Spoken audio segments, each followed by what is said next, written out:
Some years ago, would be about 17 years ago now, I guess, went to a party of a friend's. It was his 40th birthday party. So it's a room full of old people, basically. The party was great, lots of friends, lots of wine, a couple of sausage rolls, that type of thing. And I remember a lady came to sort of chat with me, which happens a lot at parties, as you can understand. And she started chatting away about life and business and things in general. At some point, she said, "So how are you? How old are you?" I said, "Well, I'll be 40 in about 18 months' time." And she said, "Well, that's great." I said, "No, it's not." She said, "It is," she said, "because it's the end of the first half." I said, "What do you mean, end of the first half?" She said, "Well, what's the second half look like?"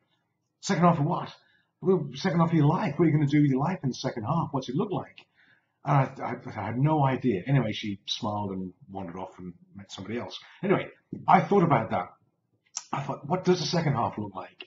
I had no idea what the first half was going to look like from the age of 15 onwards. I had no clue. It worked out pretty well. We got, nice house, family, Lynn, married, cars, great. Businesses, transport companies, warehousing businesses, sales were good, life was good. But I had no vision and clarity for what the second half was going to look like. So what we did, Lynn and I, we went out to a hotel, sat in the lobby, and literally wrote down things that we didn't really like about our lifestyle and things that we wanted to have in our life but didn't have at the moment. Luckily, we both appeared on each other's list for staying in the lifestyle, which was a good start. We figured out what we didn't want, then we figured out, more importantly, what we did want. What do we want life to look like? What does the second half look like? For us, it included working with people we like, adding value to their lives, traveling with family, having time, making contribution, knowledge, and it was a complete list of all the things we wanted to achieve and be involved with in the future. And then after that, we tucked it away and off we went.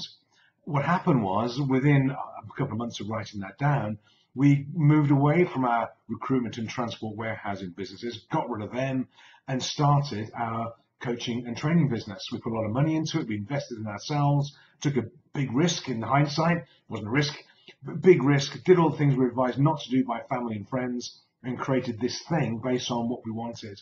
In the last 16 years of doing this business, we've traveled the world. We've been to, I think it's 48 countries, been on stage and worked with clients in around 30 countries now.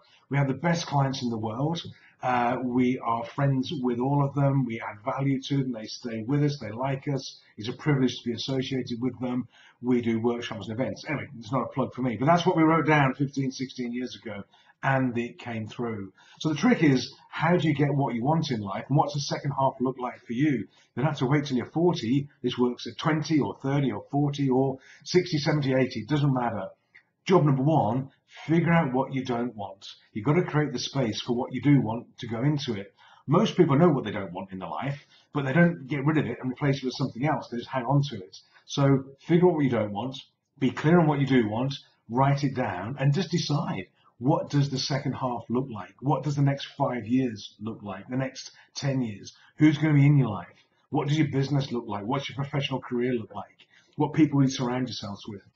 We had a lady come to do a guest slot for one of our workshops in the UK, a lady called Helen Sharpie, and she's overcome all sorts of challenges in her life. A very nice lady. You're going to see her a lot on the speaking circuit, I hope. And she said a very interesting thing. She said, in her experience, we write the script.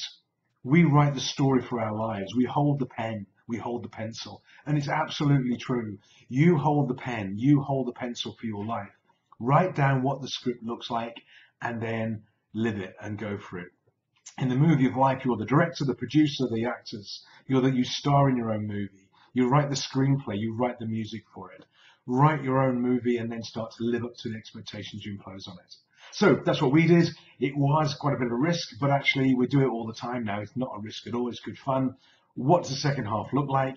Write down what you don't want, write down what you do want, and then go for it. Make a difference and take some action. Check our website, resultsrulesok.com, and you'll see all sorts of templates and tools and inspirational material on there. Come to our events and workshops. They're all in Luxembourg in the UK. I hope to see you there, meet the team, meet the clients at one of them soon. So in the meantime, have a great week, and I'll see you soon. Take care. Bye for now.